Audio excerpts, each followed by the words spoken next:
Are raspberries high in oxalate? Let's talk about that. So we're here in person. We love in person. Yeah, this is always fun recording a few extra things while we're here. But Yep. today we're talking about raspberries and are Raspberries. they high in oxalate? Are they going to give you kidney stones? Sort of what do we need to think about raspberries specifically? Right, raspberries. Raspberries are confusing because before Harvard changed the oxalate list, because they restudied some foods, raspberries were, people were always very cautious with raspberries. They were on the higher side. I always told my patients, of course, they can incorporate in their diet, but people were afraid. So they would just take raspberries totally out. They never had to do that because, as my shirt says, we're known for at Kidney Stone Diet, portion, not perfection.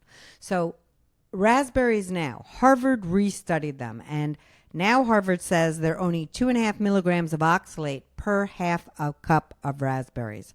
And so when Harvard originally changed their oxalate list, blueberries were low, raspberries were high. Now raspberries are low and blueberries are on the higher scale. But guys, here's what I want to tell you. As I itch my nose, here's what I'm going to say. It's very important for you to understand that you can eat all the berries. So the problem is when you guys see that something's low in oxalate, like right now raspberries, when Harvard restudied raspberries and they came out as low, people were like, oh my God, I can't wait to eat bushels and bushels of raspberries. And that's how many of you got kidney stones to begin with. You take one food, you eat as much as you want of it. And believe me, people do funny things with food, eating tons of it, not getting your calcium needs met. And that's how you got a kidney stone in a lot of cases. So raspberries are lower in oxalate now. Blueberries are a little higher. For an example, here's what I'm going to tell you to do.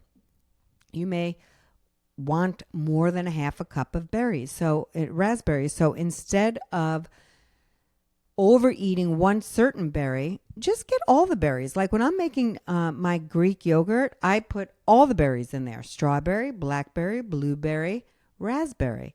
This way, I do have blueberries in there, which are a little higher in oxalate, but I'm not putting even the half a cup that Harvard studied, right? So I'm having maybe a quarter of a cup of each of the berries, along with the product that has nice amount of calcium, and then I don't worry about the oxalate. So many people come to me and they just don't know what to eat. That is the biggest problem with kidney stone formers. They don't know what to eat. They were told a million different things. And if you download the Harvard list at kidneystonediet.com and look at the foods that you want to eat and see how much oxalate's in there, you're going to see that there's plenty to eat. It's all about portion size. No longer can you just grab as much as you want of a food. It's just not the right thing to do. Kidney stones are not. We should be eating a wide variety of foods in normal portion sizes because our gut really likes a lot of different foods because we have a lot, trillions of bacteria in there, and they don't want just oatmeal and blueberries every day, okay? So getting a wide amount of variety in your diet really helps. Jeff, I got to tell you this. So I got an email this week, and in the email, the guy said to me, I love broccoli. I love the skinny broccoli, whatever the hell that broccolini. Yeah, broccolini. Broccolini. And he said, I really like it, and I know broccoli's low, so what about this? And I said, well, it's in the broccoli family. It's going to be low. He said, but I'm eating 4 bundles, not 4 pieces, 4 bundles. And I'm like, well, I don't care about the oxalate, but I worry that you're eating 4 bundles of broccoli. Mm-hmm. Why would one do that? And it's because people find something they like. It's easy. They don't have to think about it. And that's what they do. So yeah, people absolutely. Are always like, when people say, well, Jill, who would do that? You guys, you're going to be surprised what you all do with food because I listen to it every day. But it's pretty amazing. Are you good about getting different foods? So that is something that's because like systems, like we love building systems. Amar is actually off camera right now, but like we do a lot of things all the time. So figuring out systems of what we eat and whatnot. When I was the only one cooking, she laughs because she got so exhausted of the foods because it was like, well, I know I can make this quick, or like I always have this on hand, and it's hard. Like none of this is easy. It's all a challenge. Like it's like we're trying to just be a little better every day. So like, yeah, I can definitely relate to just diving in and being like, okay, I love broccoli, which I kind of broccoli with some butter on it. Right. Really good. Well, who doesn't love anything like a with steak butter with on broccoli it? and butter? Absolutely. Like that'd be so good, like all the time. But yeah, can't have it every day. So I'll tell people, they'll be like, Jill, I don't have time to be thinking about this. Number one, I'll say, go get the meal plan because it's all figured out for you, all those easy recipes from kidneystonediet.com. But the other thing is this.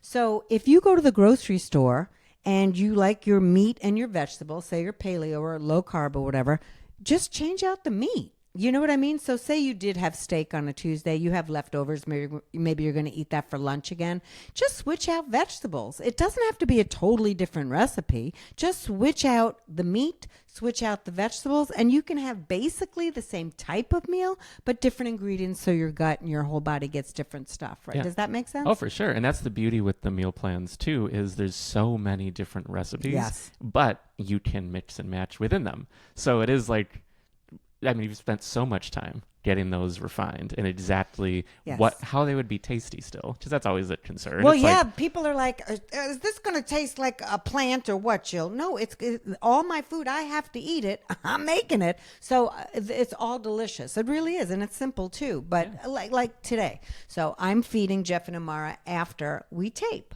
And so I just went in my hoozie, that box back there, the refrigerator, and what do I have? I'm going to put it all together. I'm going to figure out the herbs that I want with it.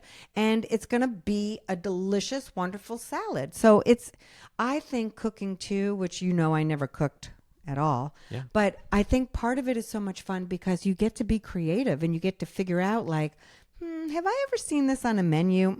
I don't know. I don't think this is going to pair well. Or I ask, I'll say Pam, but you know who I'm talking about behind me, that box. I'll ask her, does Boo Boo Kitty pair well with this? And she'll say no. And then I'll try something like, what about chives with this? Or what about mint with this? Or does mint and basil pair well? So, I mean, it's just so much fun to get creative with things like that. Definitely. And I have made some kick-ass recipes, oh, yeah. I've got to say. Absolutely. So, yeah. Well, and to keep the oxalate low. So not zero. We're not oxalate first. No. And we're only talking about this so much because it is such a valuable service that people find. Yes. But there's also free recipes on the site, kidneystonediet.com. You don't have to be a part of meal plans to benefit from Jill's probably at least hundreds of hours of refining recipes, but probably over 1,000 hours at this point. I would say this is years. Mm-hmm. But yeah, you can find the things and explanations why maybe something that might be higher in oxalate is in it. And you're like, I thought I couldn't do that anymore. Well, no, it's just the shirt. That's right. Yeah. So one of the best parts that I like, because I'm a total nerd, is I write the notes for all the recipes because I know people are going to say, why in God's green earth did you use this? It's a little higher in oxalate.